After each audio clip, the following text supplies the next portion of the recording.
I'm just gonna extract this.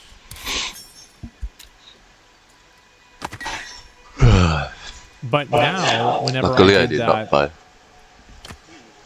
oh, I understand what happened. It repaired some things, but not all things, because I didn't have the full amount in my inventory in the first place. But then why did it only do 3? Maybe it does it for one item completely at a time.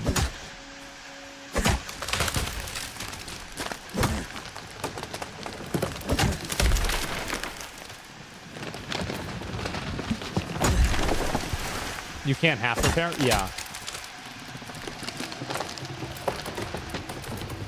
We'll just cut all of these down.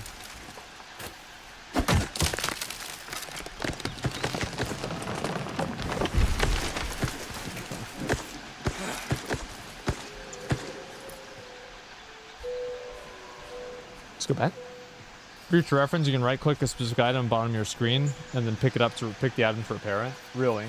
Okay.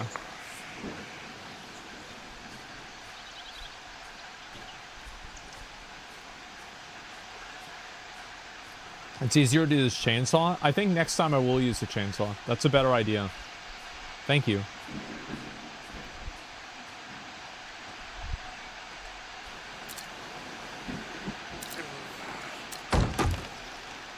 Okay, everything is finished. So now we just need to make a roof.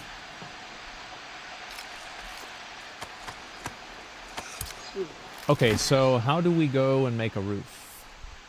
Upper floor, window, upper floor, flat roof.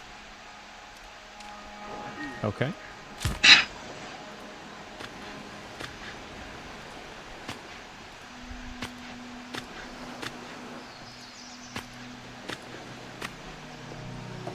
Alrighty. And so now we begin. Guess what we're going to start doing now, guys? That's right. Cutting down trees. Let's cut down more trees.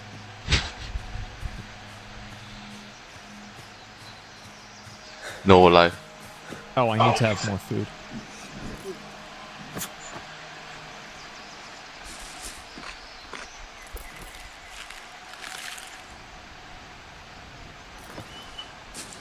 Why is my stamina down?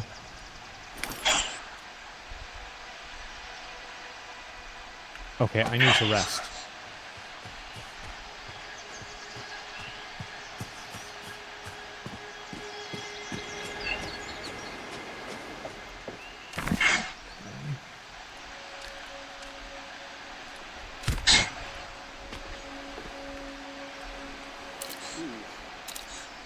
Sticks and plant fiber.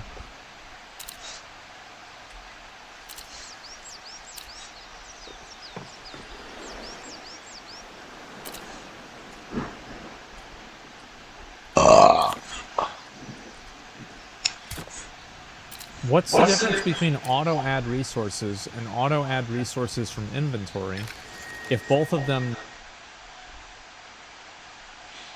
Drop by half.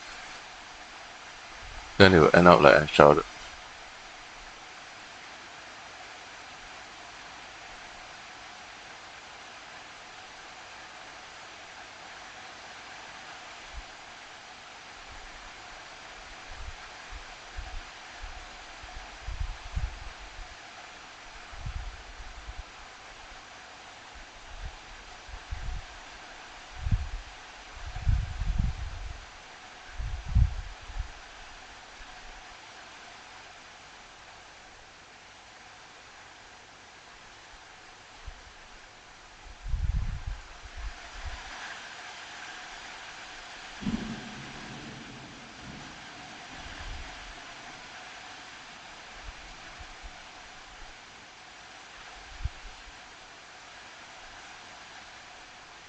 Now I have to play the 7s. We're forced to.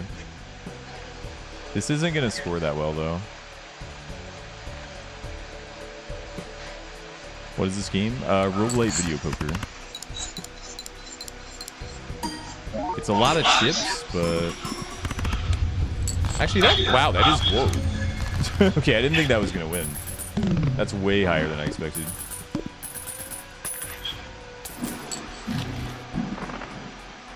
Mine.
啊，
哎呦哎哎！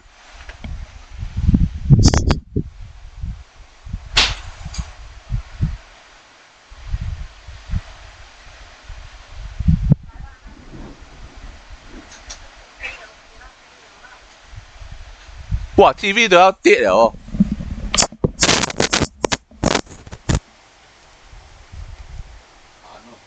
玻璃那个镜那个又关不到哦，不懂那个哪一个白痴设计到不能关窗哦，从屋子里面。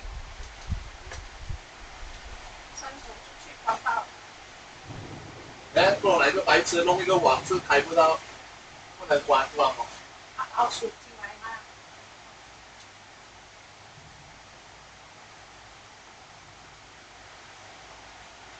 ？TV 都会吹到，这个都吹开。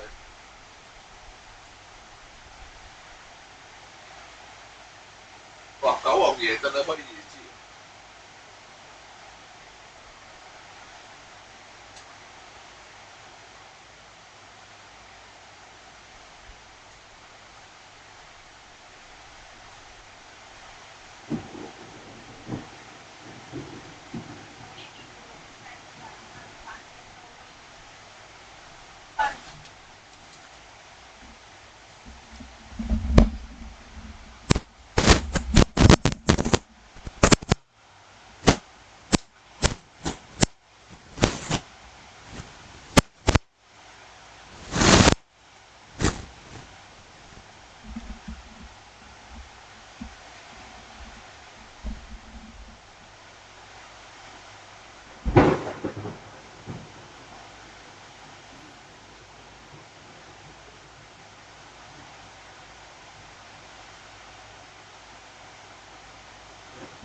It's over this way.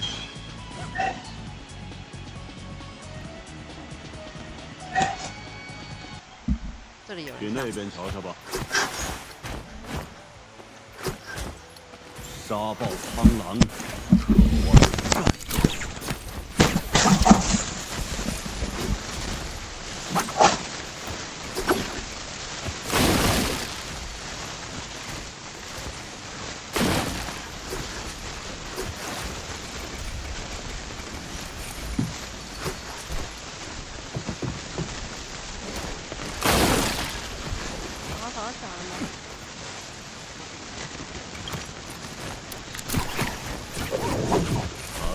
千里之肉。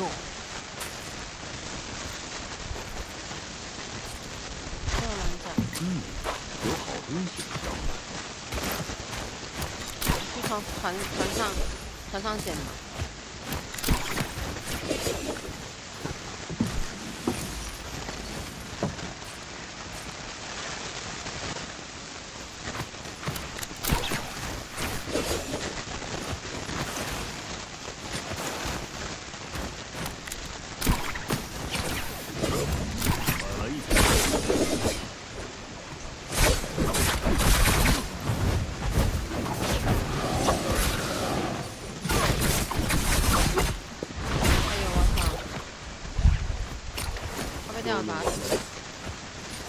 3台电脑，快来，我刀给你。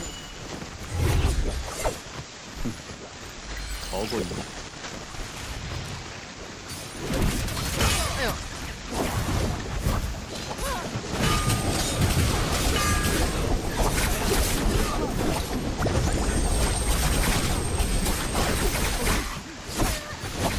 哎呦！不会是最后的。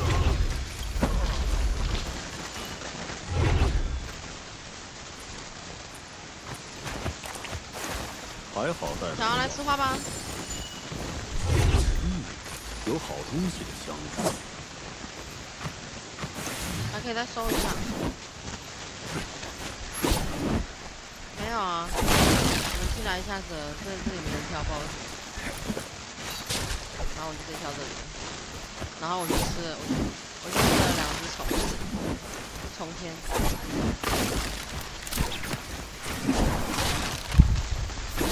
你对我儿子真好。来这里。哎呦呦！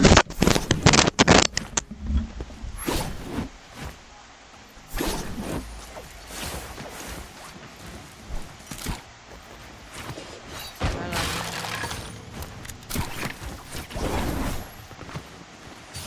这是人机。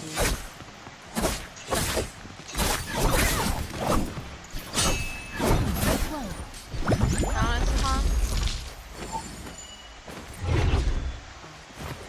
还有。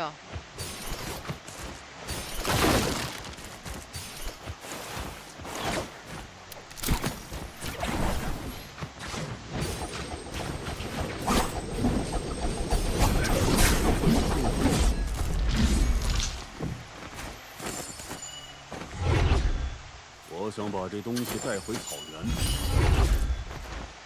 你可能会需要这个。上去消个费吧。你可能会需要这个。这里有些好东西。来消个费吧，你们2个凑钱买一下高火好不好？我买中的了。看起来就不错。可以啊，你买啊，我就是看你们2个钱够我才。你去隔壁吧。这里还有2000，你们可以扫货一下。有好东西的香味。没关系，思雨应该没扣满。往上吧，都是上面有人，这里有一组，然后落日市，然后城村，天人城那边往下全部都是没开的。你们要收我们就往下收，要打就往上打。应该是拜泽主来的，没有。哎，我脸上有人，我高了。上人。113。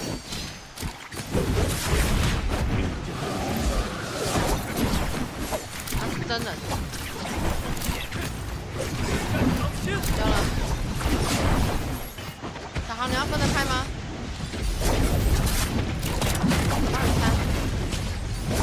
我盖好了，我盖。有神庙。来了，我先去找他，小豪，你顶一下，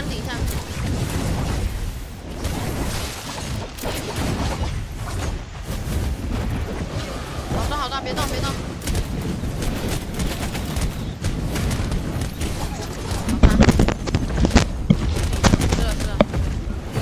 可以拆他。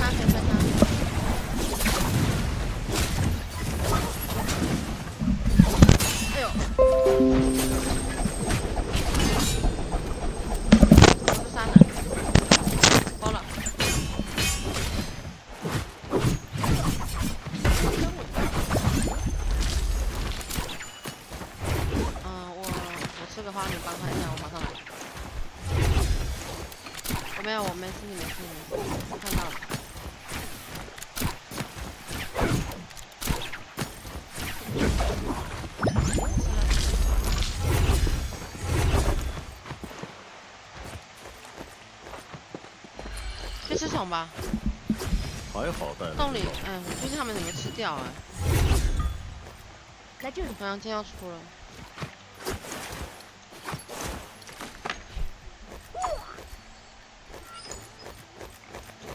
好，去吃一下吧。想我需要它。要去吃虫，我86了，我不用吃。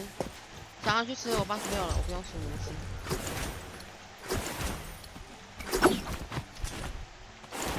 可以再去战斗了。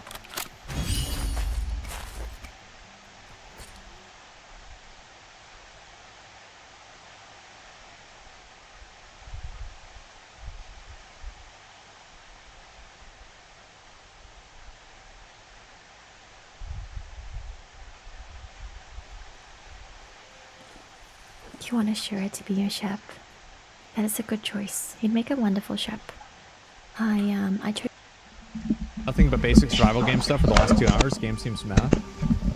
Yeah, I don't know if that's enough for me to like really criticize the game yet, or to say that like, oh, it's not that good.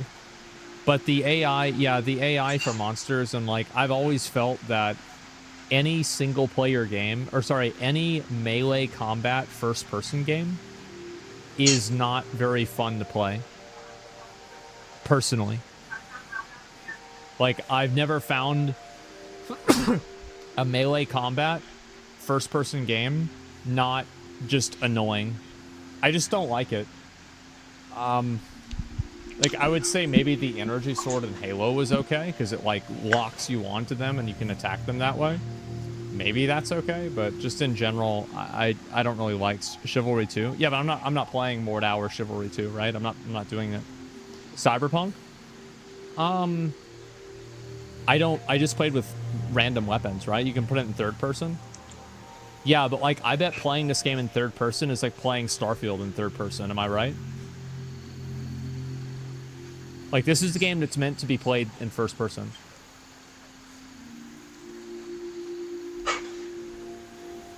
Yeah. And also, one of the things that I didn't like about Valheim is that it feels like a lot of time whenever you're in combat, you're spending more time waiting for your stamina to regenerate than actually doing combat things. And I could see this game having the same problem. And do you think the world's unique? Okay. Give me a minute.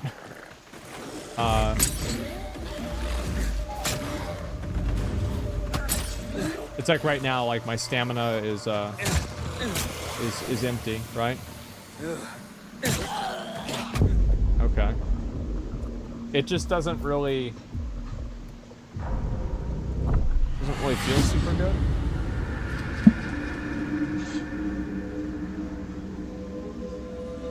Yeah. Like I don't know, like it's not like the worst game ever. I just don't think it's like super great. Maybe I can kill these guys again.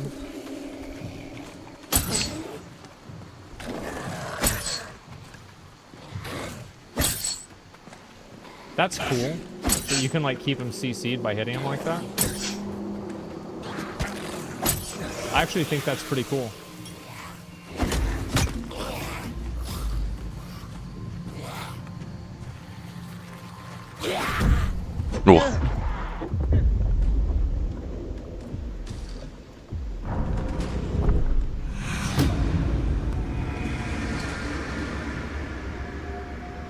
Souls game. Melee combat? Yeah, I just really don't like melee combat in first-person games. I just think it always feels bad. Maybe an unpopular opinion, but that is the way I see it.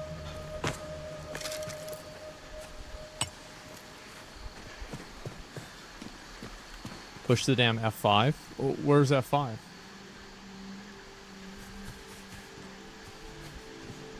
Oh, this? Maybe this is better?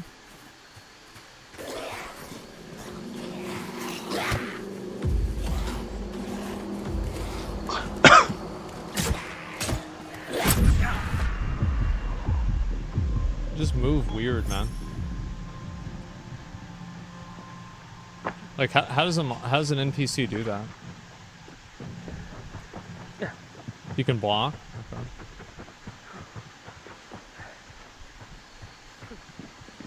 Yeah. It's meant to be first person. Yeah, it's clearly meant to be first person. Well, the FPS so bad. Looks like Valheim combat? I think Valheim combat's actually pretty good.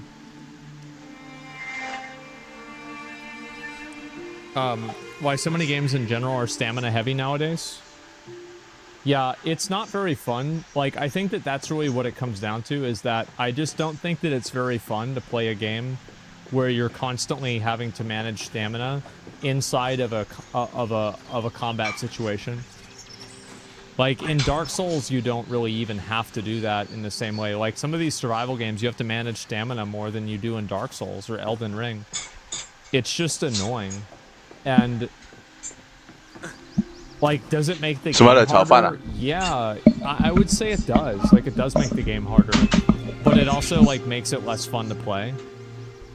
So, vertical combat in Valheim's just a pain. Well, it's not a pain, it just doesn't work. But yeah. Maybe use a weapon which uses less stamina. Well, I mean, like, these are the weapons that they gave me at the beginning of the game, right? It's like an axe.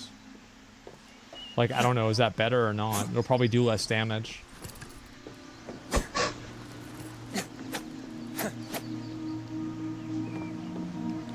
Tired after 2 swings? Yeah. And it's also like the regen, right?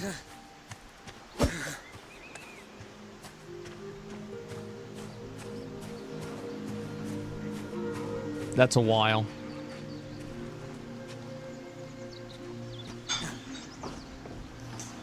So, potential. I just think that, like, I think that this game, I think it's okay, right? It's okay. But, like, I will say that if I compare it with, like, Pow World and Enshrouded, which are the 2 other survival games that have come out recently, I think that both Pow World and Enshrouded... Do I have to save the game? I think both Pow World and Enshrouded provided a better experience in the time that I played them that is equivalent to the time that I played this game.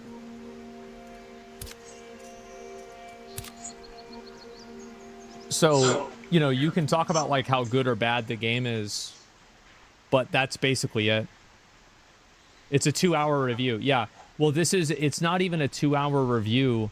This is my, this is my first impressions. Like, I wouldn't even call this a review. I played 119 minutes. It wasn't even 2 hours.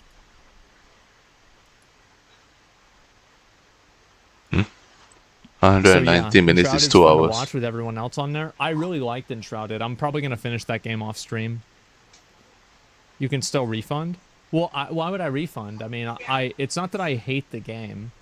You can refund? I want to refund. In the world of games, when will this game be #1?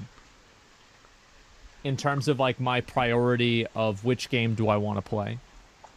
And I can't really imagine a time that it would be. I don't know.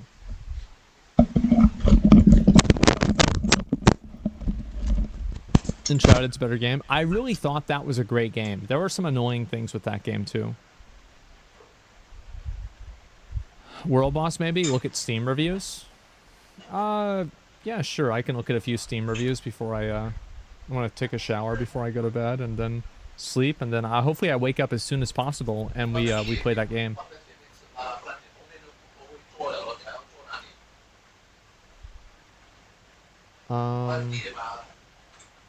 I looked at the wrong thing. Give me a minute.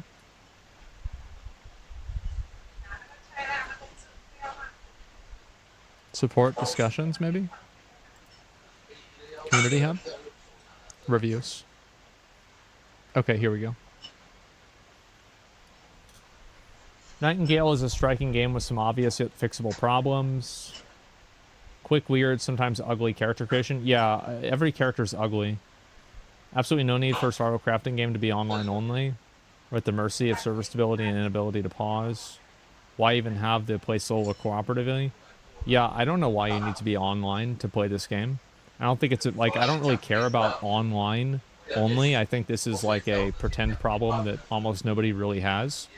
But it is kind of like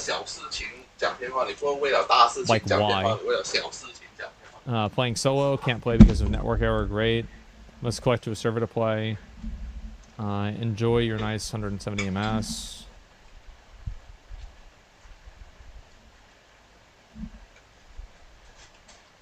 Health bars and lame leaps and auto attacks, yeah.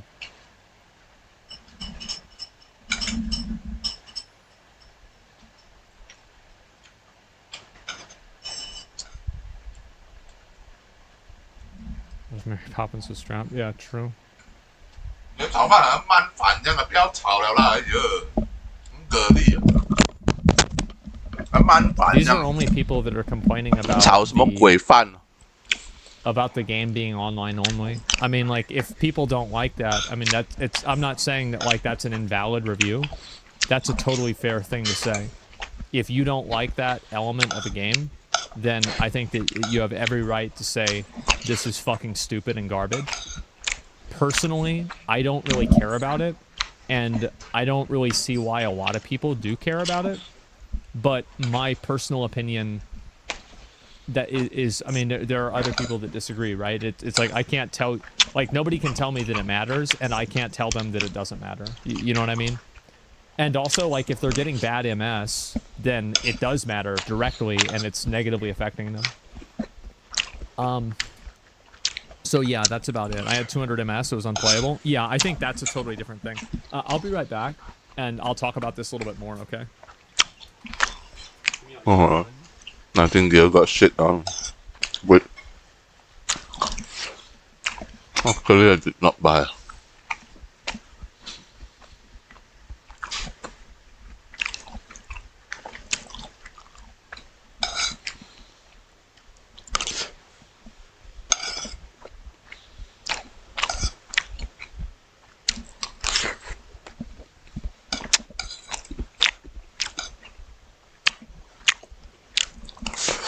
Hmm.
什么？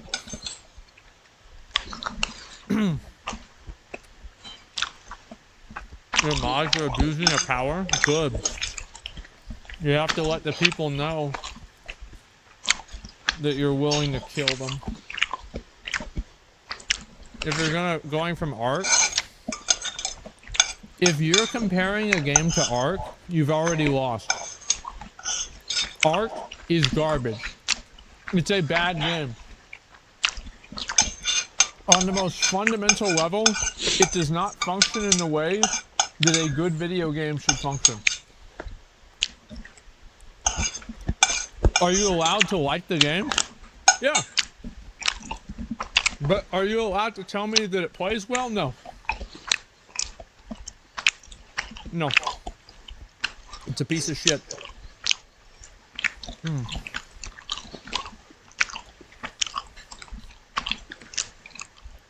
So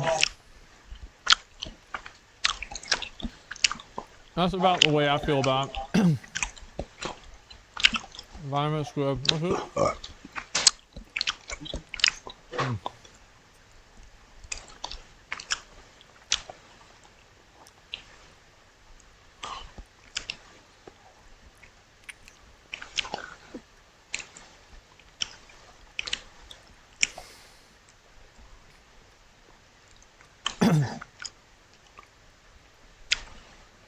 Please want smooth all.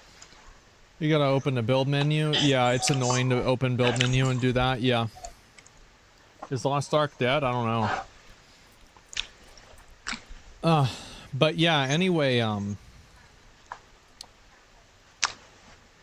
yeah, a lot of people are generally not very positive. Like, if I had to rate the game, like, it's an early access game, so, like, this isn't a real rating. And I don't even... I kind of don't like giving ratings to games that are in early access. But, you know, if I had to say, like, if I had to rate my experience, I'd say it's like a 5.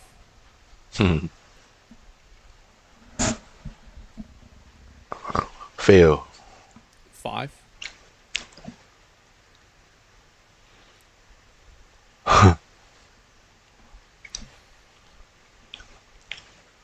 Five out of 5. 5 out of 100. It needs QOL like Pal World has. Yeah. Because, like, I don't like the idea that you should have to unlock quality of life. 5 out of 5. Because I think not having quality of life just makes new players bounce off of the game more quickly. And, like, if you're a new player and the game doesn't have those quality of life features, then your experience immediately is unfun, and you're not going to get far enough into the game in order to experience the quality of life features. And I don't like the mindset that players should have to earn an enjoyable experience with a game. I think that good games are fun right from the first moment of the game. Like, Dark Souls is fun right away. Elden Ring is fun right away. Pal World is fun right away. I'd say Enshrouded, it isn't even fun right away. Like, I actually wouldn't use Enshrouded as an example for this.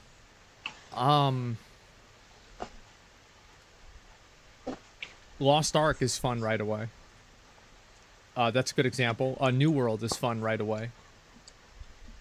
Or never, right? If you're not having fun at New World at the beginning, you never will. Vampire Survivors is fun right away. Diablo 4, I think, is fun right away. That's what I said. I actually think it is. I told you, survival game. It also caters to those that enjoy the early grind. The beginning and is this like is my opinion, torture. Right? So, I'm not trying to, like, shit on people that like the game. Like, I don't think that liking this game is a wrong opinion. This is just my opinion.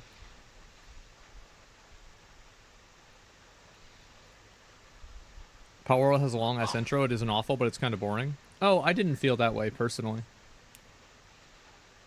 Deep Rock's fun right away. Yeah, Deep Rock Galactic, the Survivor game, is fun right away. Wayfinder, fun right away. No, it wasn't actually. Wayfinder had a really annoying start for the game. I remember playing it. I actually put a lot of hours into Wayfinder. Like 80 hours into the game. Hades? Yeah, Hades fun right away. Helldivers 2, fun immediately. Like, this game is instantly fucking fun. It's not fun in, like, after an hour. It is fun so fast. Can you stop at 1 cookie and cake? Because I'm not 400 pounds. Pretty simple, actually. Pretty easy. Holocure, fun right away. And so any game that's not fun right away is a weakness of the game. It's a bad game. Like that's just the way I look at it. Have you tried the hard level planets? No, I haven't. I'll be playing the game again very soon, probably this weekend. But I'd like to play a lot of Last Epoch tomorrow, and I'm going to be doing a thing with Emmy on Thursday, and then on Friday I'm going to play Last Epoch all day, and then on Saturday I'm probably going to play it all day too. I'm going to be putting a lot of hours into the game and just kind of experiencing it. But I'm not going to just like only play that game unless it's like way better than what I had expected, and I do expect it to be very good. But there's a lot of other games that I want to play too.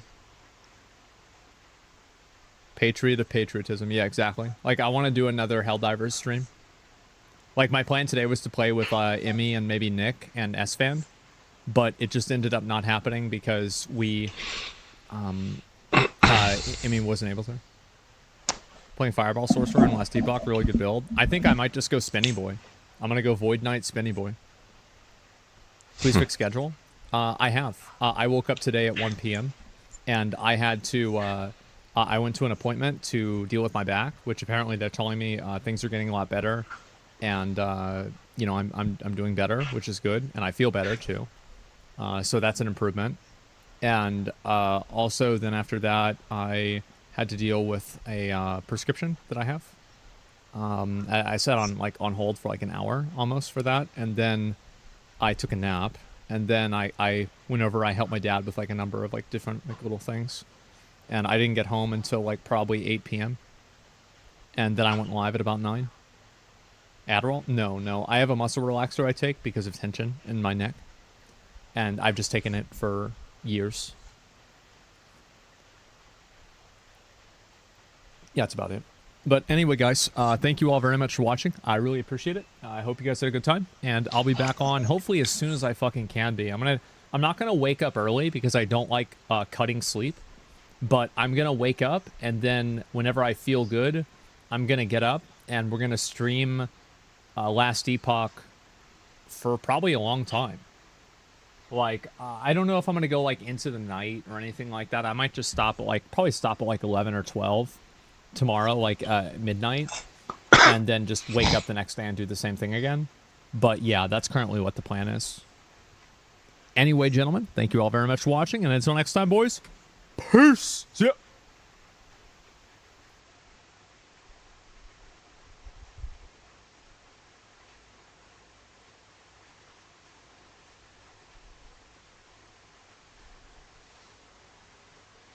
I told you Nightingale suck.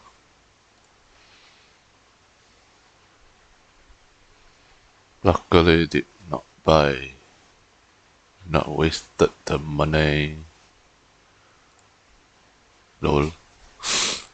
I might stream on Twitch from now on because the freaking YouTube always crash. YouTube live stream always crash. I'm gonna stream here. Maybe starting with Last Epoch, and then what do you call it? Dragon Dogma 2, and then maybe Wuthering Wave, Blue Protocol, whatever will be on Twitch. It will be better if I can stream both sides, Twitch and YouTube, at the same time. I see people do before. I thought it's not possible, but let's see.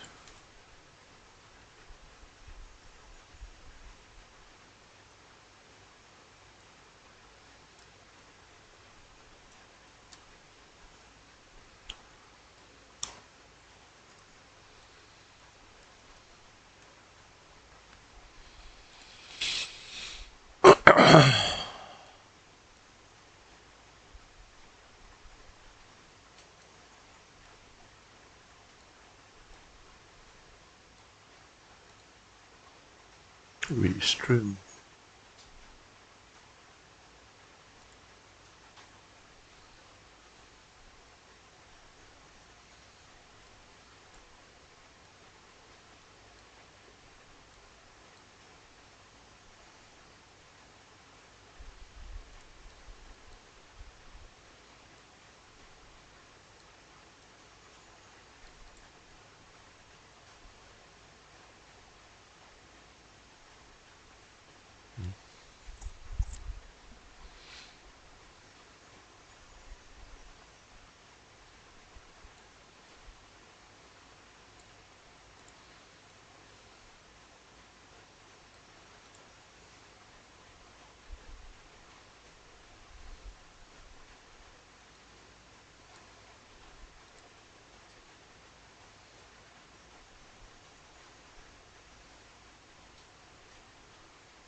Is return even legit?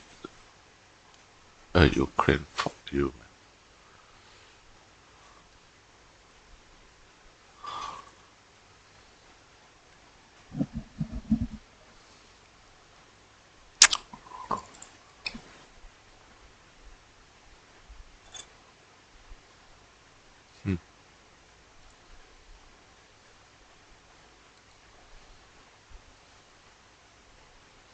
Two channel.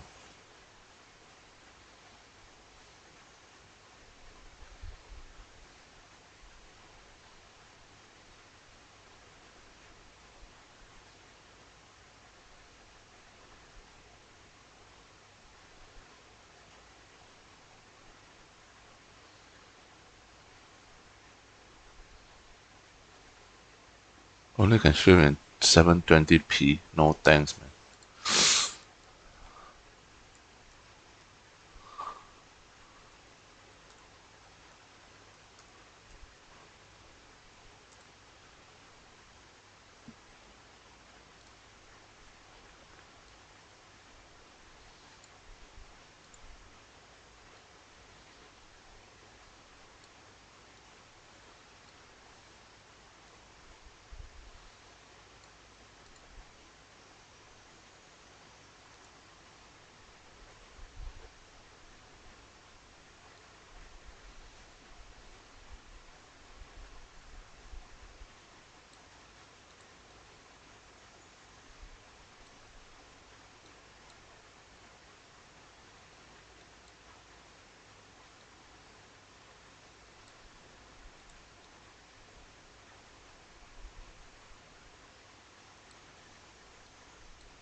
To register Twitch later. I think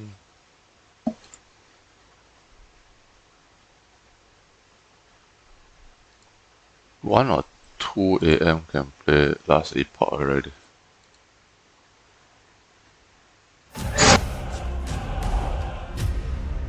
Itera is dying, traveler.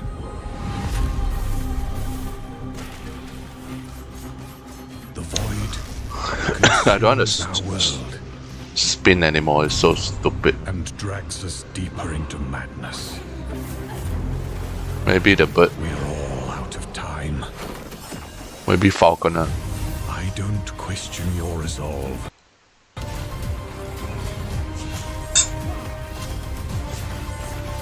Void and Night. Nor your vocation. Mage. You've shown us strength and courage. How is this Spellblade if you really can run fast? Deadly precision. Great Dancer. And unfathomed power.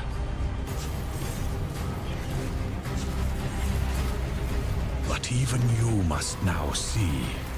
Itera's end is upon us. You have to go back.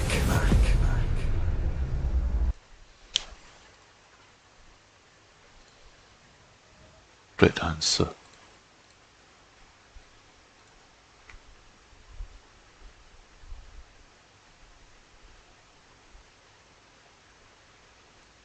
Great Dancer.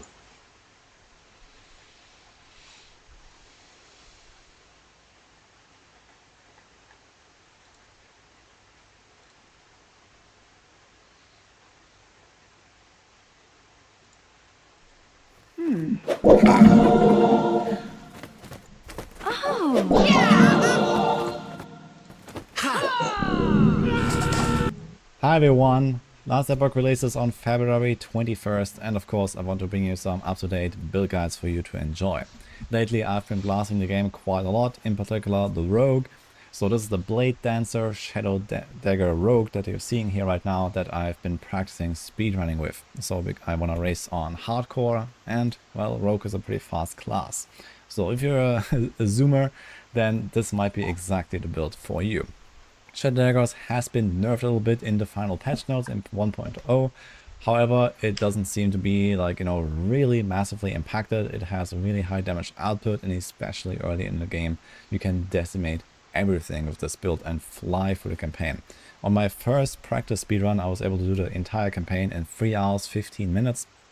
And you can definitely do that way faster. So Tarek, who has made the original Maxwell guide, I think he has like a 1 hour 40 time or something on this build through the entire campaign. So you can fly, and I'm gonna show you what this is all about.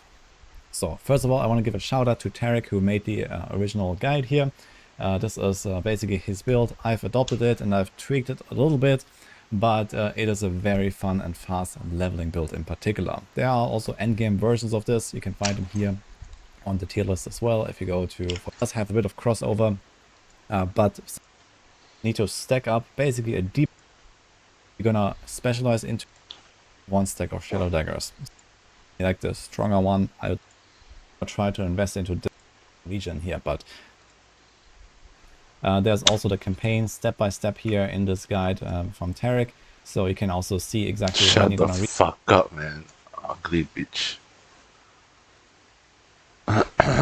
If you like incredibly fast or mobile characters with high damage, well, the Blade Dancer is your best bet in Last Epoch. This is an incredibly fun character build, and I'm happy to share it with you. First, let's cover some of the basics. There's a ton of nuances and keywords that go along with this build, but you don't actually have to memorize them all, which is just a nice benefit. You just need to know that they're all going to have synergy within the build. They're going to work to improve your character. First one of these is going to be Shadow Daggers, and this is actually something that's not even available on our loadout.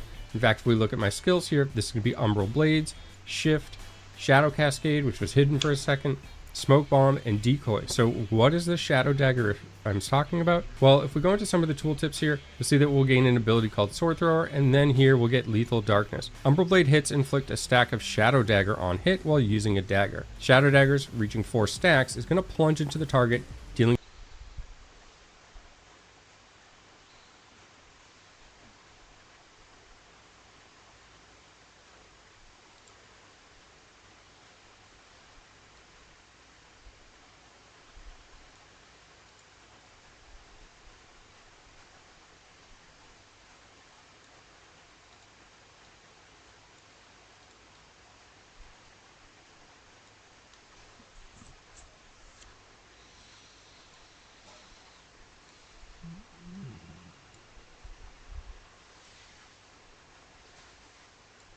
Yeah, Sentinel with Shield Rush is super fast.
I mean, Auto Bomber will basically just run through the entire map without stopping.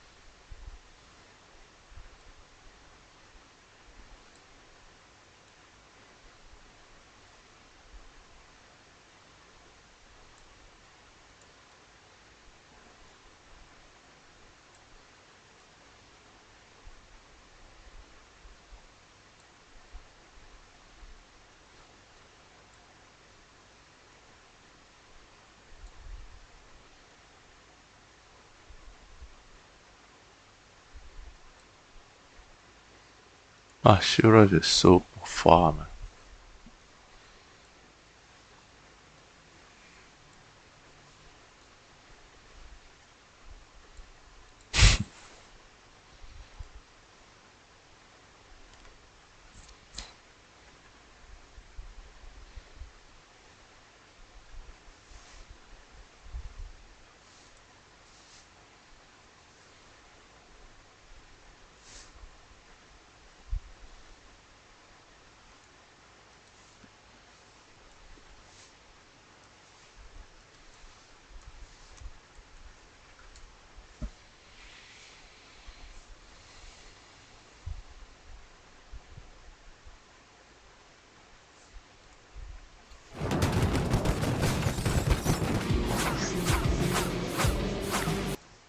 Have you been looking for a build that makes you want to blast Freebird while raining down supernova-like explosions upon your enemies?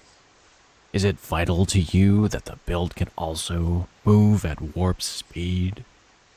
Do you also want that build Oh to my have god. a little falcon Ran damn friend that fast, wears his man. own ridiculously cute armor?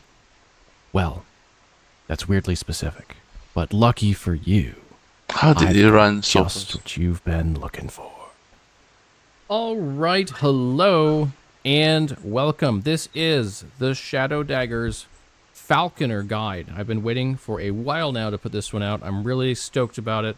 It's been going really well on testing. I'm enjoying it so much that it's going to be my starter build for 1.0. So I will be playing this on stream a lot the first week, 2 weeks, however long we go on this particular build. This is going to be the one that I'm playing. So I'm really looking forward to it. I think people are going to really enjoy this. This is competitive with Shadow Dagger's Blade Dancer on speed. That doesn't mean it's necessarily as fast. There's a lot of moving parts in which one will actually be faster, and it's still not clear to me which It's one. always on But if you're haste. looking for a fast build and maybe something a little bit different than Shadow Dagger's Blade Dancer, this might be what you're looking for. Instead of the typical Blade Dancer setup, this is a Falcon that's going to pick you up, fly you to another part of the map, drop you off, and at the same time drop off a bunch of Umbral Blades that are going to cause double Shadow Dagger procs on it, and it's also going to explode. We're using the explosions on this one as well as the spinning parts of Umbral Blades, and it's just a lot of stuff that blows up pretty much everything in the area. And if they do happen to survive, we can then use Net, which will proc Puncture, another proc, which will also proc Shadow Daggers, and that does a lot of single target damage along with Aerial Assault, making this a very strong single target option. All right, so let's go ahead and get into the pros and cons of this build.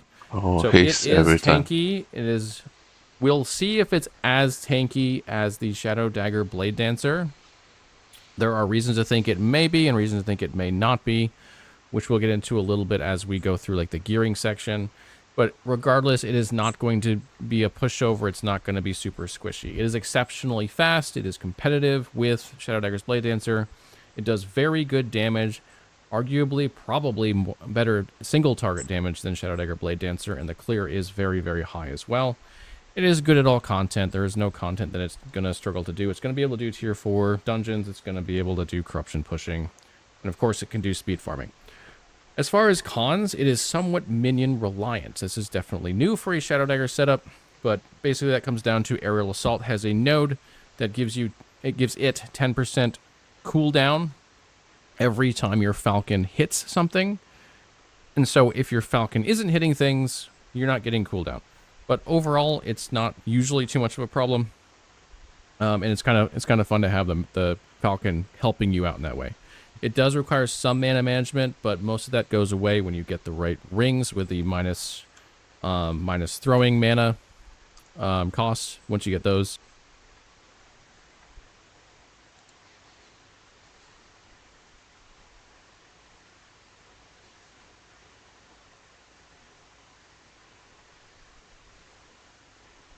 Oh, this one, haste.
Wow.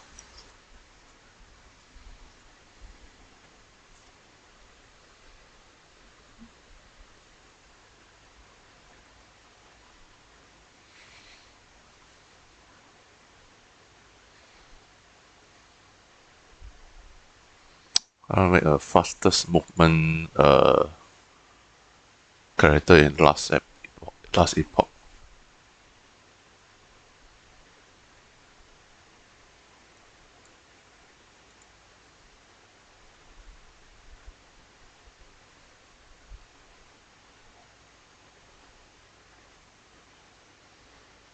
What is Blade Dancer actually?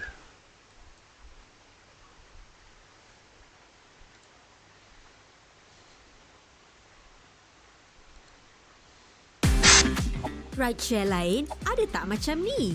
Muat turunlah sekarang. Blade Dancer.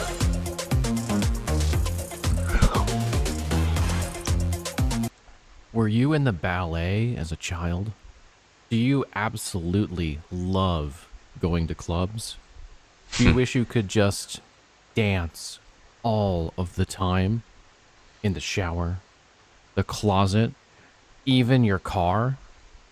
Well, if this describes you, and you're someone who really wants to play Last Epoch, then this is the only build for you. All right, hello and welcome. This is the Dancing Strikes Blade Dancer Guide, which is another version of Shadow Daggers. But this The one fight so uses, long. as the name Spin suggests, already Dancing done. Strikes as a primary part of its rotation, giving it a much different stylistic approach to a Shadow Dagger build, because Dancing Strikes is a very different kind of skill where you literally dance around attacking enemies with your, in this case, daggers, dealing damage and also creating buffs as you do it, never standing still. It's very much like a brawler playstyle, which is interesting that it comes from the rogue, but that is what this is, and it's a pretty cool playstyle if you like a brawler kind of option and still like Shadow Daggers, or just want something that that feels... No, I don't like it.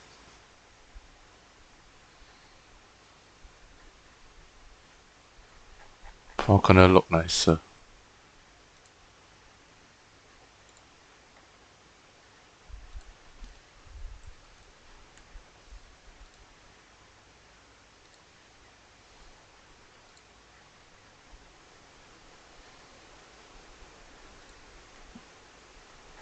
Falconer look nicer.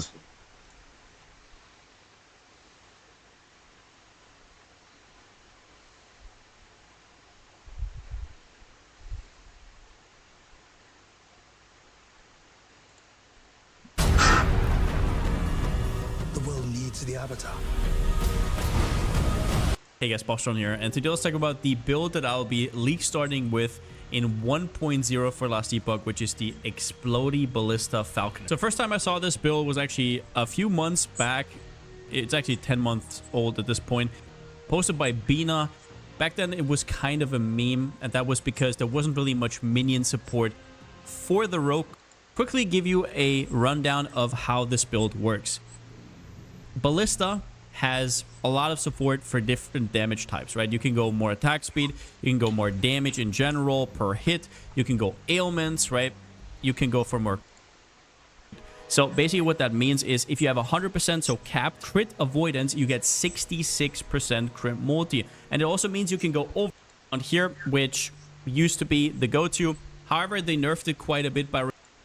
doesn't matter as much. It's basically just a point of dexterity per point. It's not crazy, but every point of dexterity matters in this build. So these, well, you can take this somewhere in mid game, and this one you would take very, very late. But then let's dive into the Falconer tree. First point you want to take 5 points in Handler. Completely insane. Basically doubles your crit chance at that point, both for your Falcon and your Ballista. Very strong. You want to take 5 points into this one right here, into Agile Hunt. The Falcon throwing damage per 4 dex doesn't seem like much, but it actually does make a difference at the start. Later on, it's once again just dexterity. Nothing really else really matters. Your haste comes from Raptor's Wings. Now you're gonna have to see if 4 points is fine. It basically gives you haste whenever you or your Falcon hits something, which I don't really know how it's gonna work out. It also gives you extra melee attack speed.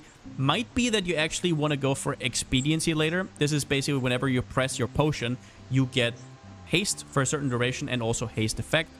Maybe that is better. You'll have to figure that out yourself.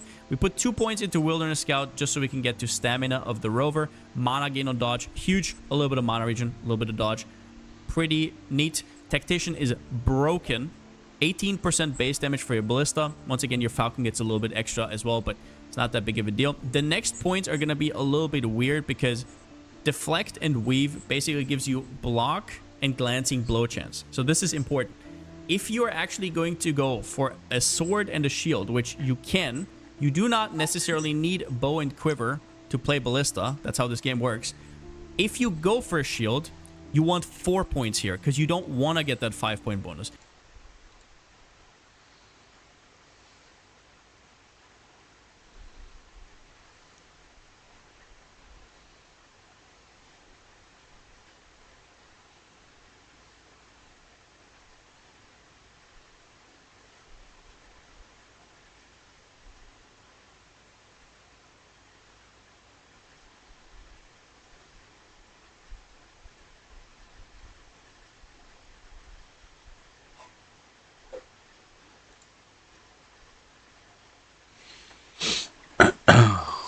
Sure.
Valkyrie.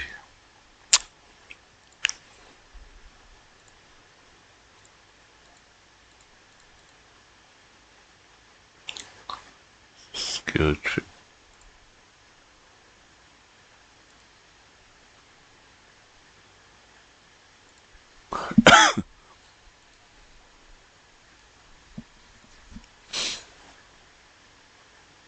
How can I zoom in this one?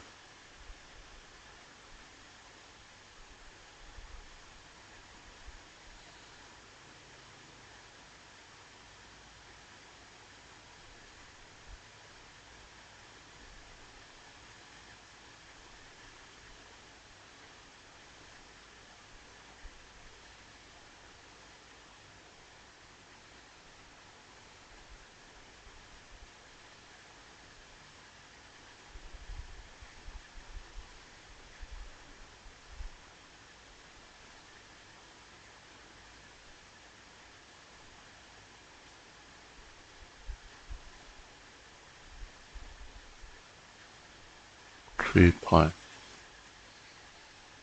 Oh, this one is a must. Distance.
Do more damage with your next damaging non-channel skill. Do more damage.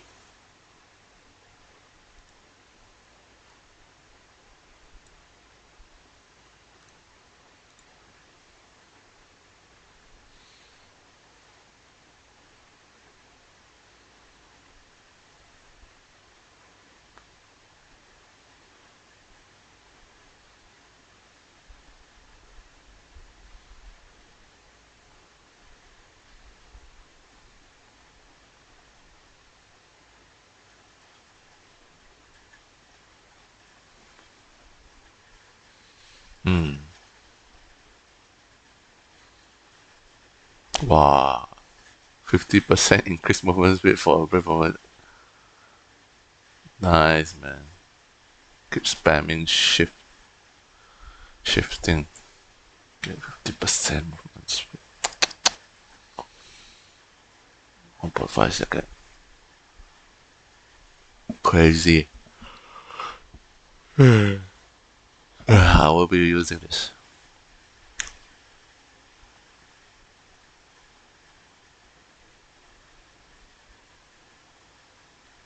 Yeah, it's so stupid.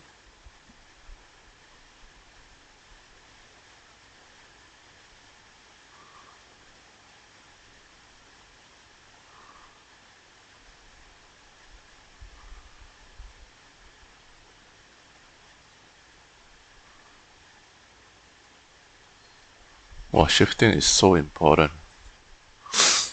Oh, this is the best skill already for speed.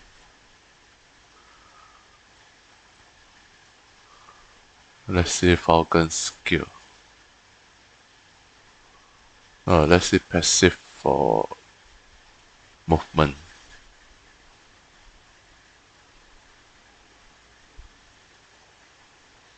Wait, this is rope.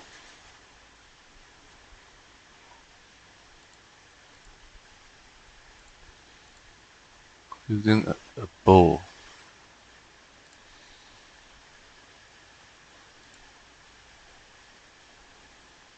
It's Falconer. Let's see movement.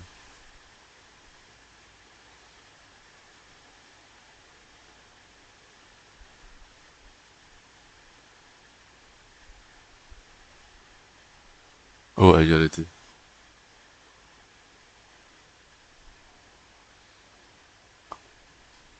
Oh, this is good. My haste is so good. Deal increased damage based on your increased movement speed.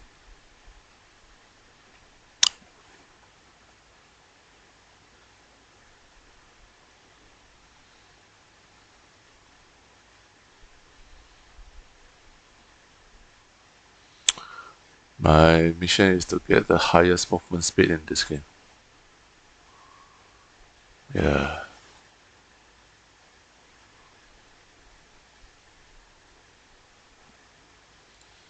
Falcon, let's see. Falcon. God, cannot zoom in, yeah.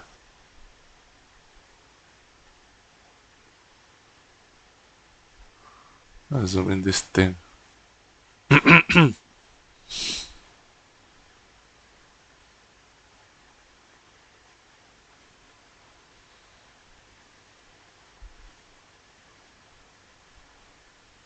Oh, this too suck. Net and explosive trap is stupid.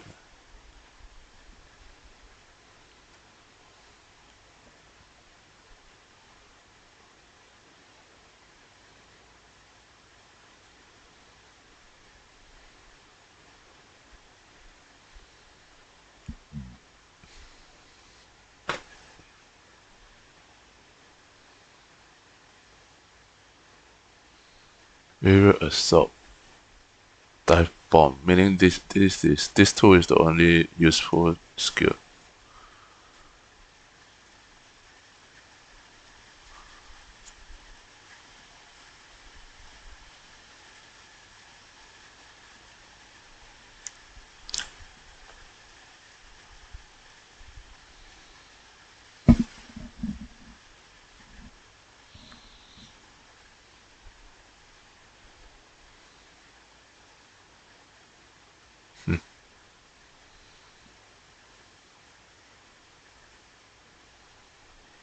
Oh, this one.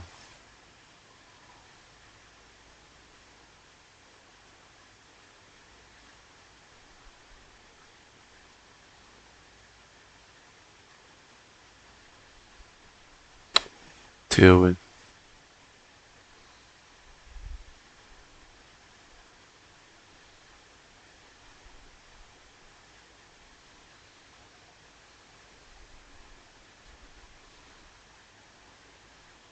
Oh, this one also. Haste.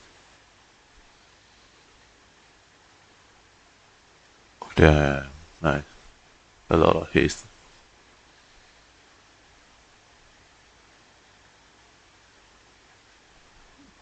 This game is all about running, man. Like running. Spinning is slow.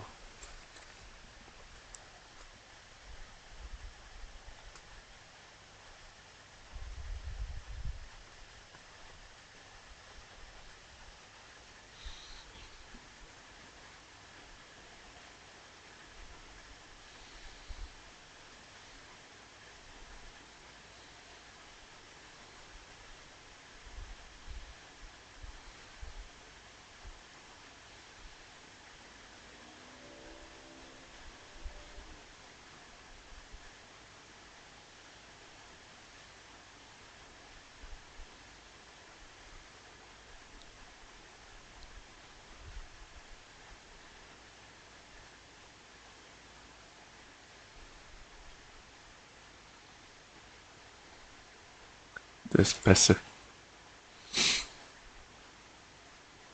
Yeah, see falconry and dive bomb. No, aerial assault and dive bomb. Where's aerial assault? What the heck?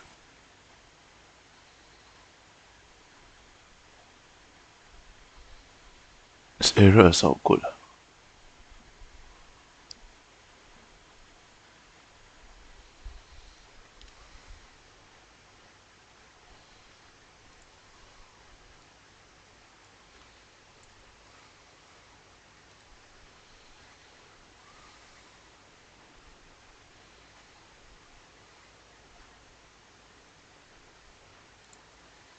This consumes your a portion of your. Kekurangan penyerapan nutrien boleh menyebabkan masalah pembesaran. Pediasure kini dengan mini peptida, arginina dan vitamin K2 serta vitamin D membantu penyerapan kalsium untuk potensi pembesaran si manja. Pediasure menyokong penyerapan nutrien tulang yang kuat. In collaboration with Maxroll, I present the Falconeer. The falconer. Main driving force behind your skills as a rogue.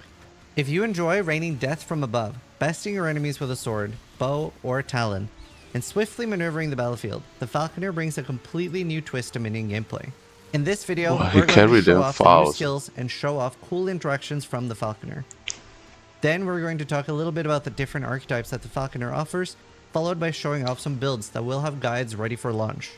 What is You might also notice some graphical improvements in this video, because there's a lot of upgrades for launch. Let's have a quick look at the skills you unlock exclusively as a Falconer. We'll be going over these and their respective skill trees, but if you want a deep dive and more to chew on, head on over to Maxroll, linked below to find out more. Keep in mind, these skills will unlock as you level. Your character automatically learns them after reaching certain thresholds in the Falconer passive tree. These skill showcases were provided by different Maxroll creators. You can find their Twitch channel on the screen during each skill showcase. I have not seen the Falconer at all, so this is also going to be my first look and my first impression to everything here. First, we're going to look at Falconry, the skill that actually enables the Falcon. Take it away. Should put my face here.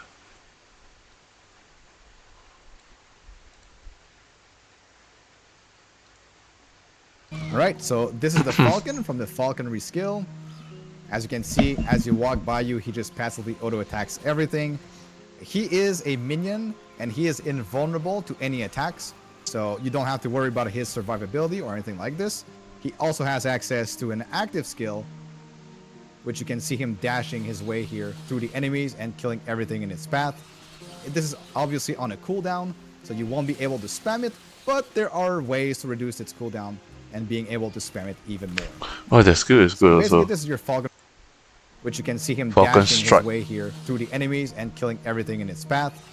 This is obviously on a cooldown, so you won't be able to spam it, but there are ways to It's reduce better its than cooldown spinning. and being able to spam it even more. Oof. So basically, this is your Falcon friend, which is the main fantasy around the Falconer. To be able to use other skills, you also have to have the Falcon on your hotbar, as we'll see a little bit later, but this is the base ability of the Falcon. So, Bina, are there any cool interactions that changes the skill a lot? Yes, so your Falcon can actually use Acid Flask. So if you go to the left side of the tree here, you can actually see that there's Toxic Airdrop, and your Falcon now throws Acid Flask for you. Obviously, this consumes your a portion of your mana cost for Acid Flask. You can max this out so you can throw even more. And then you can even grant him a chance to gain charges when you use Acid Flask. So finally, guys, an Acid Flask buff, and your Falcon has the chance to use it. Next up, we're going to look at Aerial Assault with McFluffin. Hey, thanks, Diz. So Aerial Assault is a new movement ability, and one of the really cool things about it is it's not your character moving, it's actually your Falcon moving you. So as you go throughout the world and you use Aerial Assault, it'll actually pick you up and throw you in front of where you were, and it can actually throw you quite a long ways. And at the end of it, it will actually do a feather burst attack, so it will do damage to enemies that are in front of you at the very end of the flight that you take, thanks to the bird. And is there any big things that we can change on this skill to make it have a different interaction? Absolutely. So I am a huge fan of Shadow Daggers, and I play that probably more than anything else. And this actually gives us a new way to play a Shadow Dagger build. So if we go up here and we take Twilight Strike, we actually get access to Umbral Blades, which has the ability to throw out blades at the same time when the feathers are being thrown out. But those can apply Shadow Daggers. On top of that, Aerial Assault itself has a node that allows additional Shadow Daggers to be thrown out for even more damage. So this gives us a way to play another Shadow Dagger build that's now using the Falcon instead of the typical Blade Dancer. And it does a ton of damage, and you can see all the explosions going off here. And you can build Umbral Blades in different ways to make it spinning blades in front of it. And just allows for a ton of customization, even in that small little bit of the skill tree. Next up, we're going to do Dive Bomb with Boardman. Yeah, thanks, Sis. Dive Bomb is the last skill that you get access to as the Falconer, and with it, it does a powerful AoE that does a single hit in a big area, allowing you to do great single target as well as clear out huge hordes of mobs that you can round up. One of the sweet things that you can get to do with the Falcon is it has great damage effectiveness, and you can also boost its damage by stacking a lot of your primary stat and by using bow attacks. So how does this skill work? Do you target a location and it slams that location? Yep, all you have to do is point your mouse where you want it to go, call it down, and it will fly from the sky, doing its huge damage in a big area.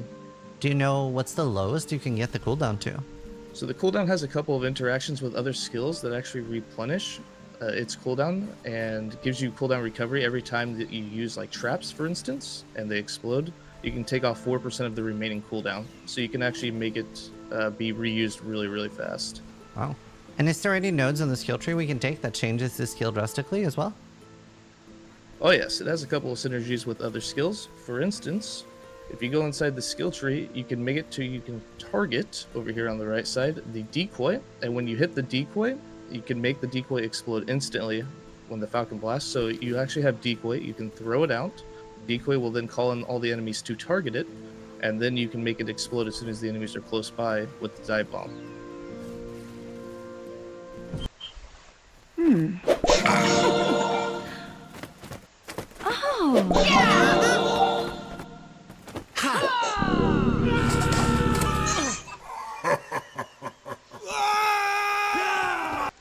And next up, we're going to see Explosive Trap by Volkit, because the Falconer actually has individual skills that don't rely on the Falcon as well. This is actually the first skill you can get by speccing into Falconer tree. So you only need 5 points on the Falconer tree to get this skill. It's like a classic trapper playstyle. You can actually do any of the elements as a damage type with this. So you can do fire, cold, or lightning, or even all of those at once. So really cool, like a classic trapper playstyle. So is that why the traps have different colors? Blink. Yeah, exactly. So I have actually converted this, all of the elements at once. So cold, fire, and lightning. Yes, sir. And that's actually the way you can maximize the amount of traps you have at once, pretty much. So basically maximizing the DPS. Is there any way to make this skill interact with the Falcon? Yeah, so it can actually give pretty massive amount of buffs on the Falcon itself. So basically, you throw traps, and when they detonate, you get buffs on the Falcon. So are there any big changes you can do in the skill to make the skill behave differently? Yeah, so you can actually make this skill a bow skill with the blast train node here. So you spec the bow skill here, and then you can also get detonating arrow procs on the skill. So you're gonna be like a fully bow playstyle if you do this. Wow. Yeah, so you have like massive range, massive AoE. You have procs going like everywhere. Amazing playstyle, at least in my opinion. Definitely the most fun I've had in Am I LoL playing with bow this? skill. Wow. You can also do this without converting it to bow, but I mean, the bow just makes it so good, you know. That's like explosive arrow on crack. Yeah, exactly. I was gonna start squirrel, but now I'm not 100% sure anymore. Holy. And the Falconer also has utility skills. So next up, we're gonna show up the net ability with Tarek. Yeah, so net is going to be a very powerful supporting skill in order to control monsters. It basically immobilizes regular enemies and is going to also reduce the movement speed of rares and bosses. And as you can see, it also makes your character leap backward whenever you use it. Are there any different ways we can make this skill completely different? There is one particular way that is very interesting.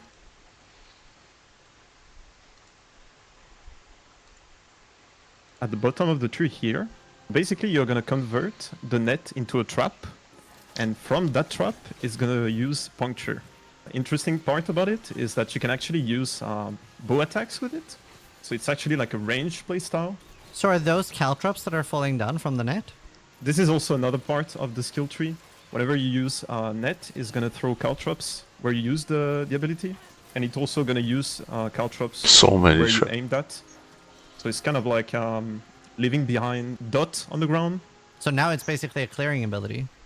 As we've just learned, the Falconer offers loads of different playstyles. You don't have to just be a minion build, and you have loads of exclusive skills that you can't use otherwise, and cool interactions Wow, the with spinning others. one is crazy. Next up, we're going to look at a build from Boardman, and this is something that'll have a max roll guide, and we'll have a separate video for this before launch, so make sure you check that out as well.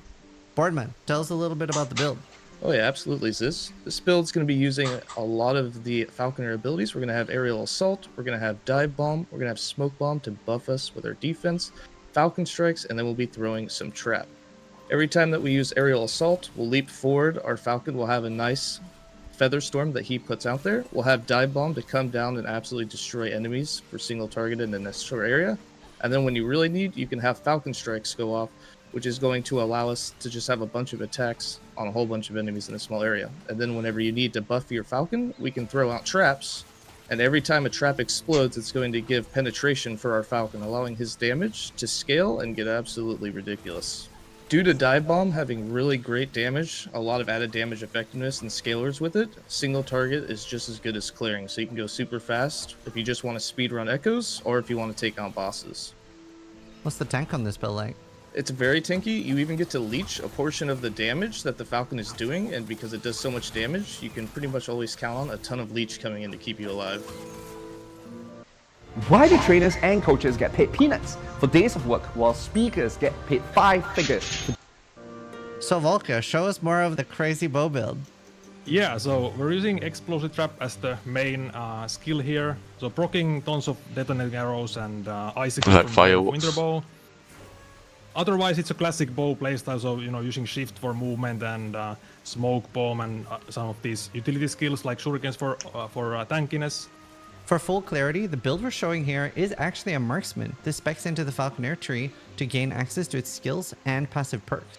Well, you can Overall, mix. really like strong DPS build. It's really squishy though, so you need to be basically just killing enemies before they kill you. Basically, no defense. You don't really need any defense with this build, to be honest. Holy as you shit. can see, the gameplay is just, well, kind of absurd with the AoE and range. Maybe you could, of course, build some tankiness, but that's kind of the thing with marksman. It doesn't really have much options for like tankiness. You can get cleansing blow and armor, but of course HP. But there's not that many options. So can you walk me through all the skills you're using in the build and what they do? Yeah, so explosive trap as a main skill, then that's gonna proc the detonating arrow. So we actually don't need to really use detonating arrow manually. So sometimes you need to use it for mana, basically just gaining mana on hit, and then Holy shift for shit. movement, and smoke bomb for basically just some tankiness, some crimson shroud stacks, glancing blow, and then decoy. You can use decoy for basically taunting enemies. And I guess this build just has single target and farming. Like it's got it all except tank. Yeah, exactly. It has everything except tank. It has, as you can see, let's pop this here. These enemies are usually pretty tanky. They basically die instantly. Fireworks. So that marks the end of the Falconer showcase that we're bringing you here today. Make sure you go to Maxroll as well for a detailed breakdown. All in all, the class looks extremely promising, and it's starting a very unique way to approach the Summoner What and the Combat heck? Heavy Hybrid class that we've never really... What the heck, man? The fella mixed the class.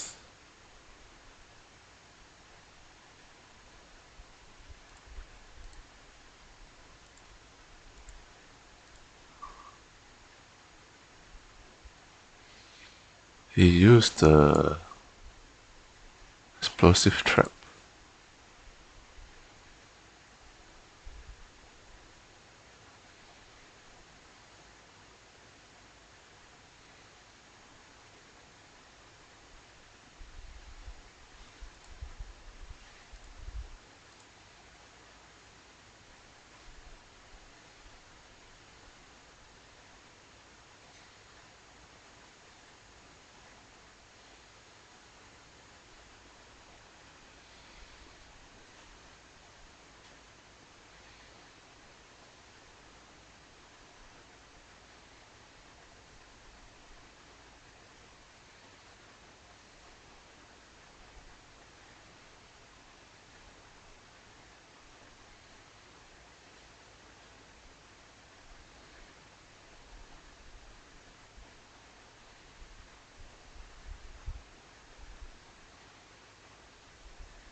How? How did he do that?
Maybe I can get movement speed skill from others also.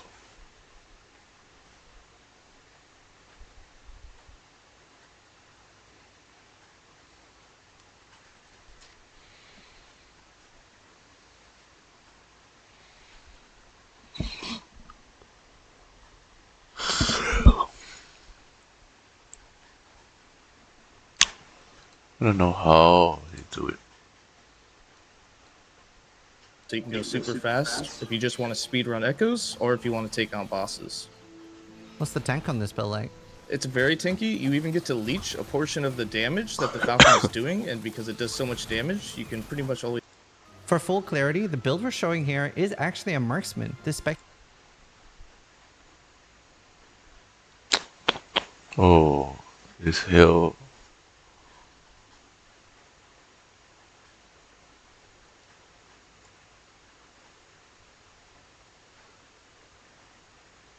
And smoke bomb and some of these utility skills like shurikens for tankiness. For full clarity, the build we're showing here is actually a marksman. This specs into the Falconer tree to gain access to its skills and passive perks. Overall, really like strong DPS build. It's really squishy though, so you need to be basically just killing enemies before they kill you. Basically no defense. You don't really need any defense with this build, to be honest, because as you can see, the gameplay is just, well, kind of kind of absurd with the AoE and range. Maybe you could, of course, build some tankiness, but that's kind of the thing with marksman. It doesn't really have much options for like huge tankiness. You can get cleansing blow and armor, but yeah, of course HP, but you know, there's not that many options. You didn't even So can you walk me through all the skills you're using in the build and what they do? Yeah, so explosive trap as a main skill, then that's gonna proc the detonating arrow. So we actually don't need to really use detonating arrow manually. So sometimes you need to use it for mana, basically just gaining mana. Detonating arrow.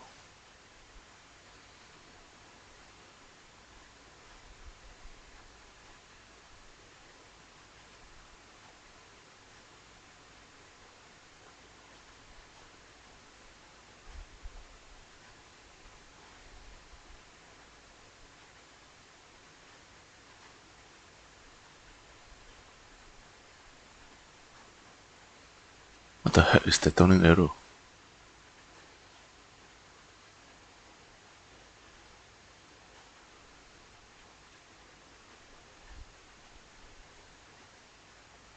There's no detonating arrow.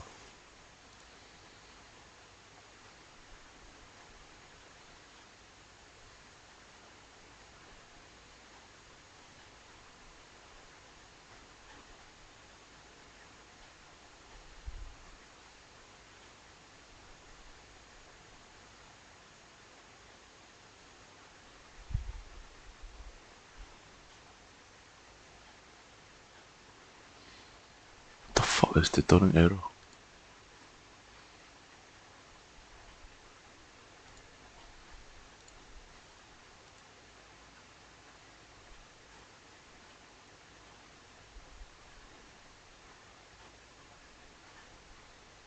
Huh? What the fuck? Toilet.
on hit, and then shift for movement, and smoke bomb for basically just some tankiness, some Crimson Shroud stacks, glancing blow, and then decoy. You can use decoy for basically taunting enemies.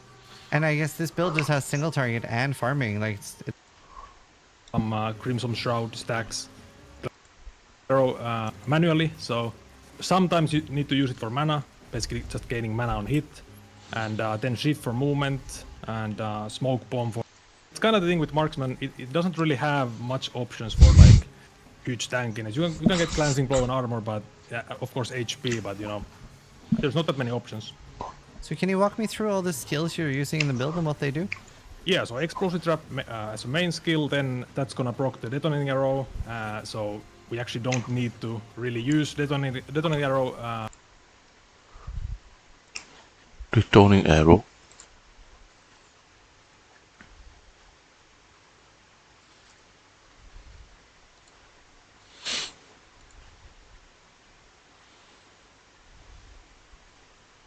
Oh, this guy.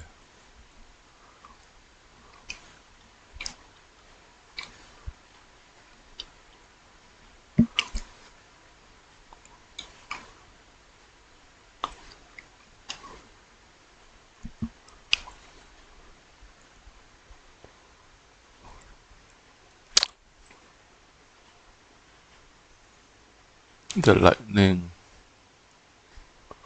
lightning thing.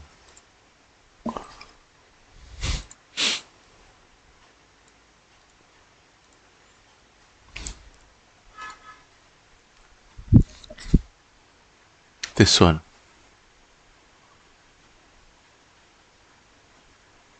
No.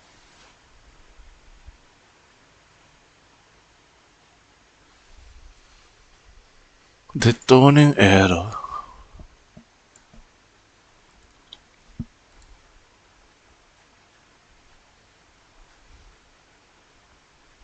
Oh, this one, man. Shit. Arrow trap.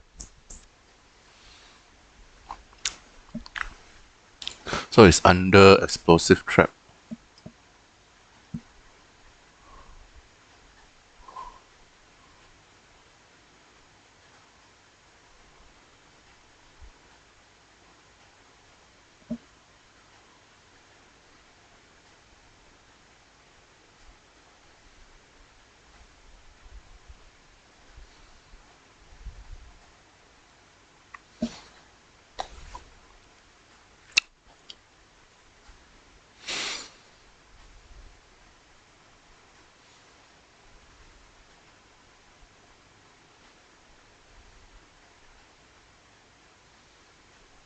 Hmm.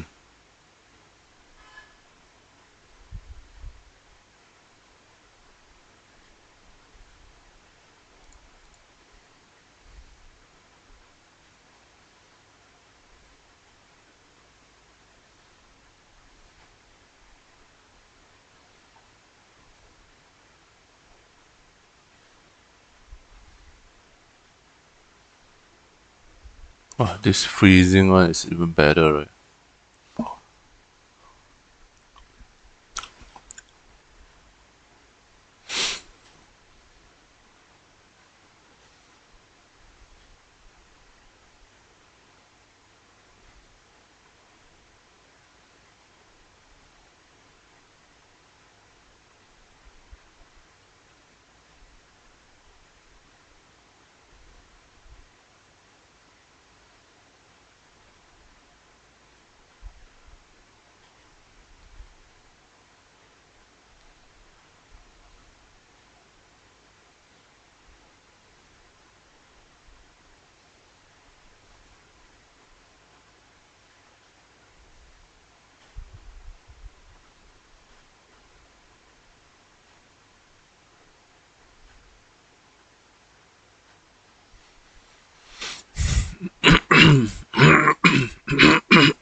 Interesting.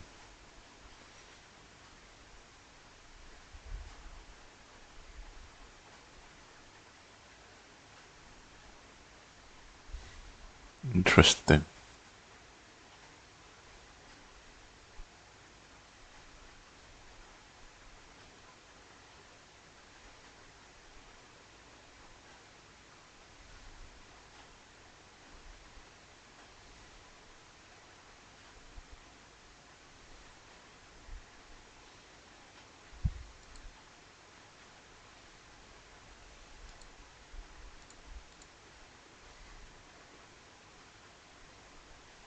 Hmm.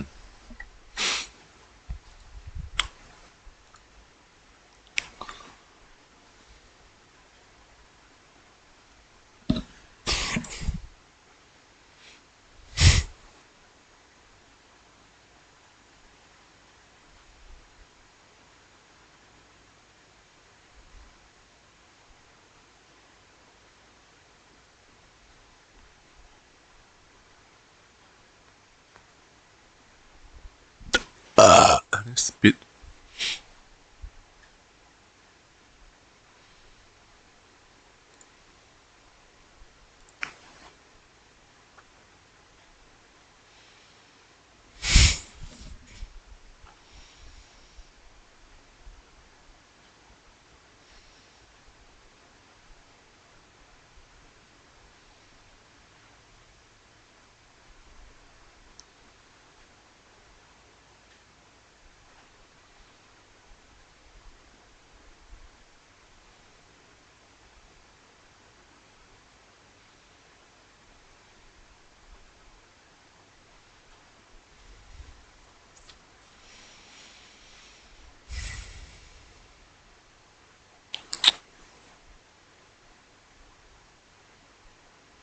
If you use this one, not that good actually.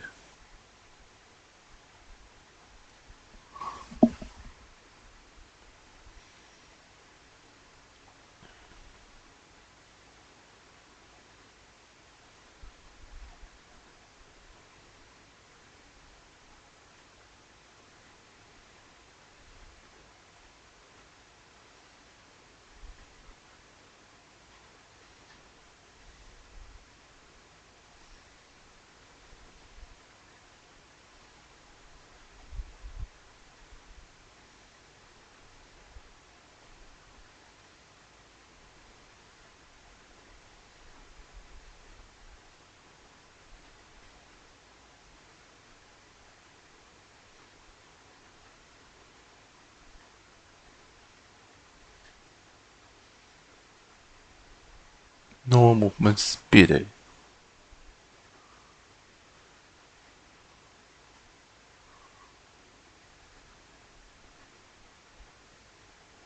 No, no movement speed.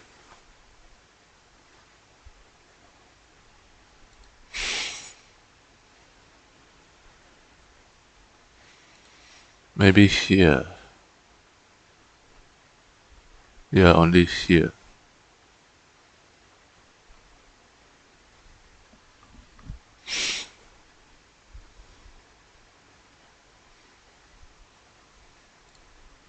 But I don't like bow.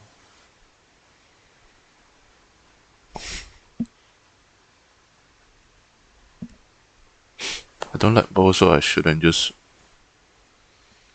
the explosive trap, right?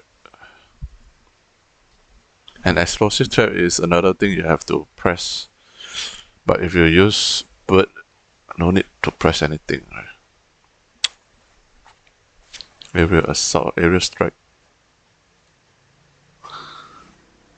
It's the bird aerial strike.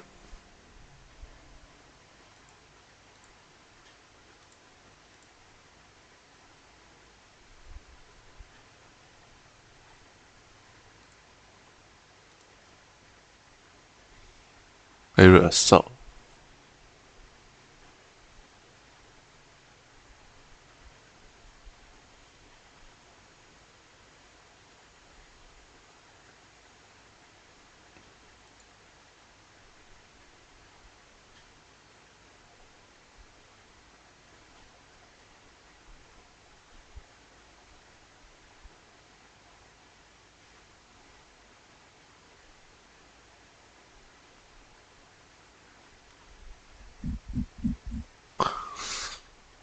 Oh, the spinning one is better. The spinning one. With the umbral thing. Yeah, this one.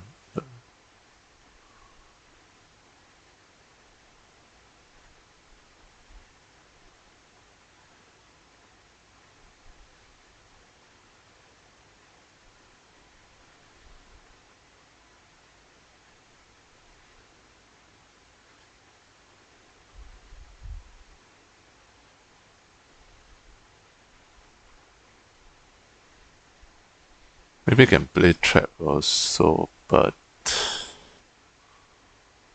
not the arrow one.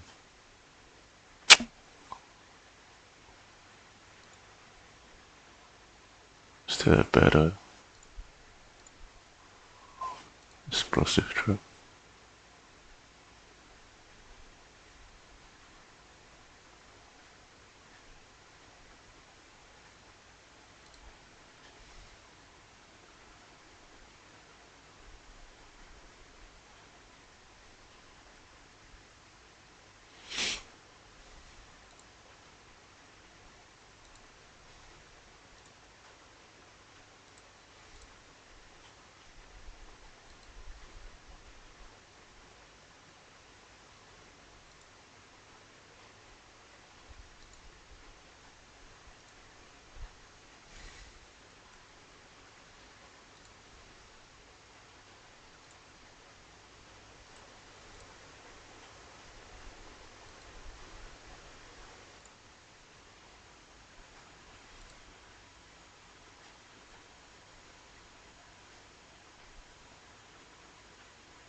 This one is a must.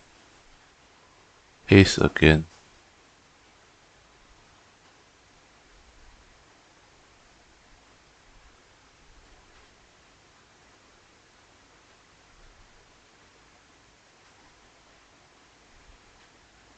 Boom.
What time? How many hours left?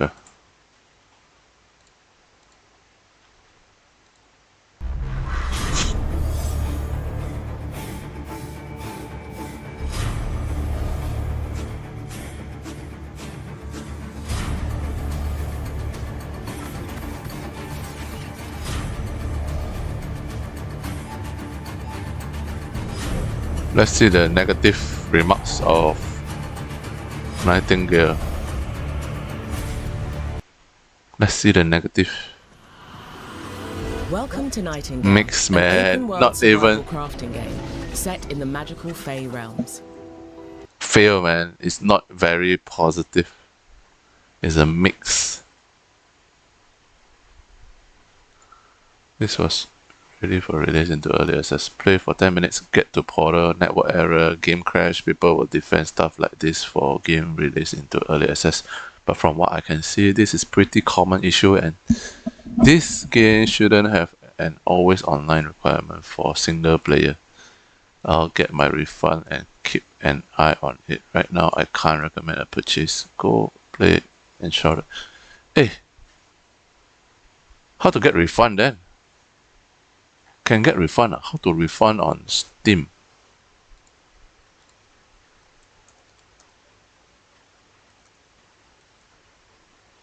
What the heck? Can refund?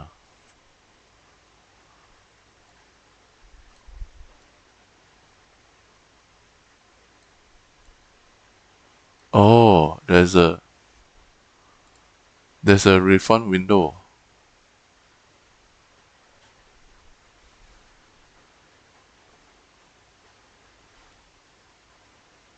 $14 of shit. Less than 2 hours. Hey, bro. And Shrouded, I play more than 2 hours, I think. Shit. I shouldn't play longer than 2 hours and Shrouded 17 hours. How to refund?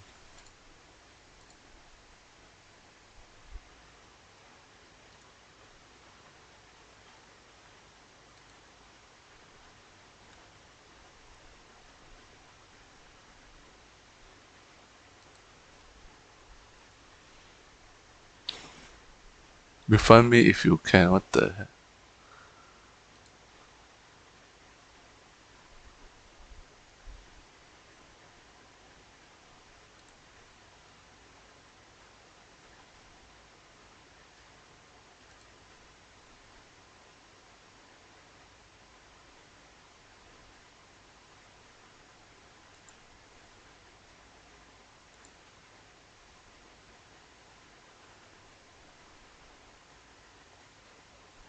Refunds are typically not issued for purchases that have significant playtime. Man, I hope there's a refund. This game sucks.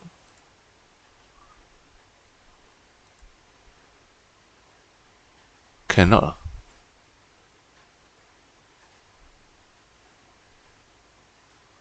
Wait, I think it might be possible, man. Refund it to my Steam wallet.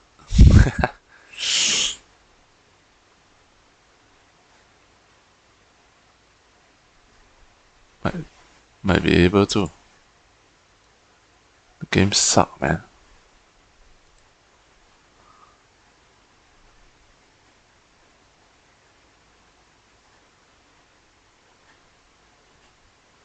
Let us know why you need a refund.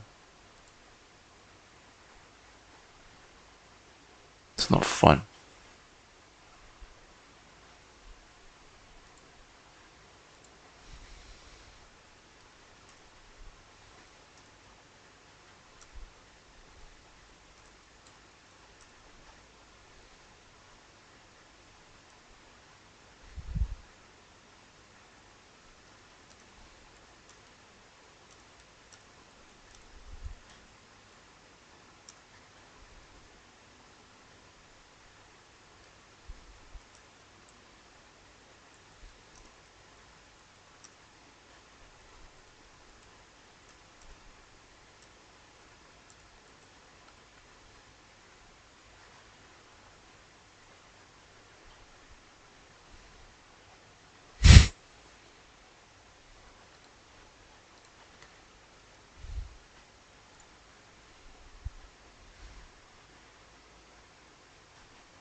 Hopefully it refund.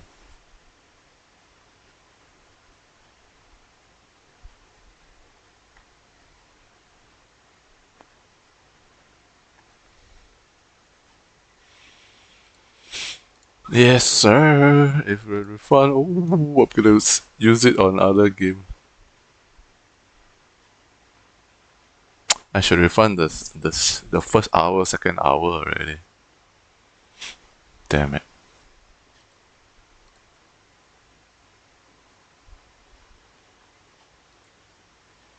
Okay, back to looking at negative comments. Welcome to Nightingale, an open world survival crafting.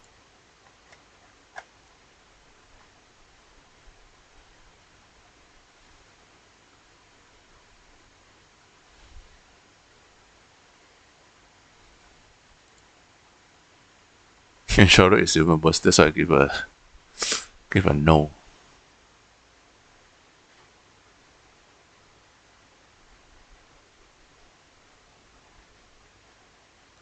I feel no need for a survival crafting game to be online only.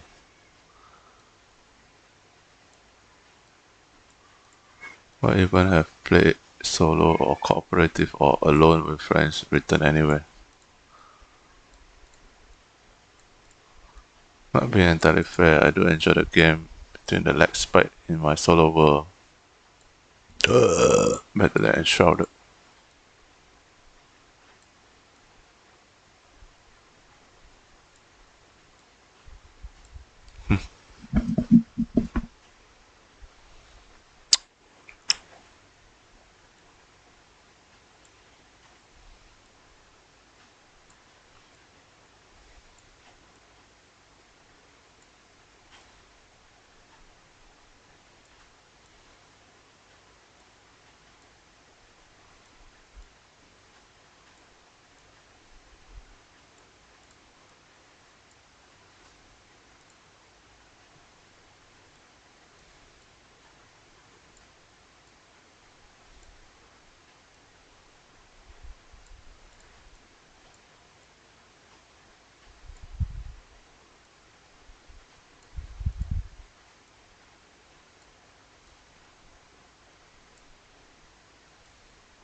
Solo game is so boring, man. Holy shit.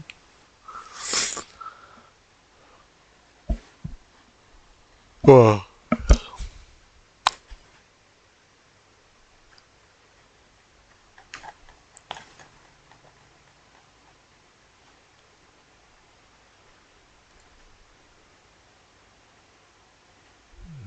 Okay, let's check last epoch. What time can go in? I'm gonna play my bird. I think another 5 hours or something.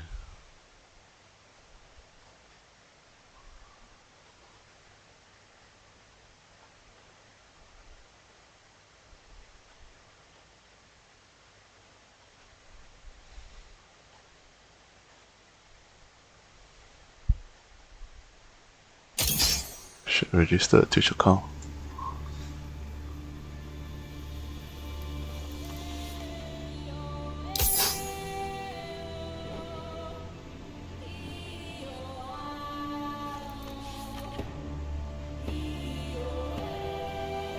Oh, it's 1 AM.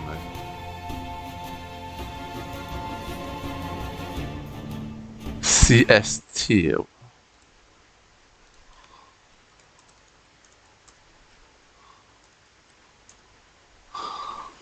21st, 5:41. Yeah, another 5 hours, right? Another 5 hours.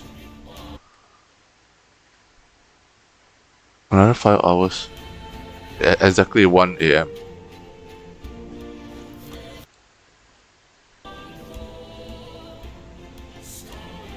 Another 5 hours.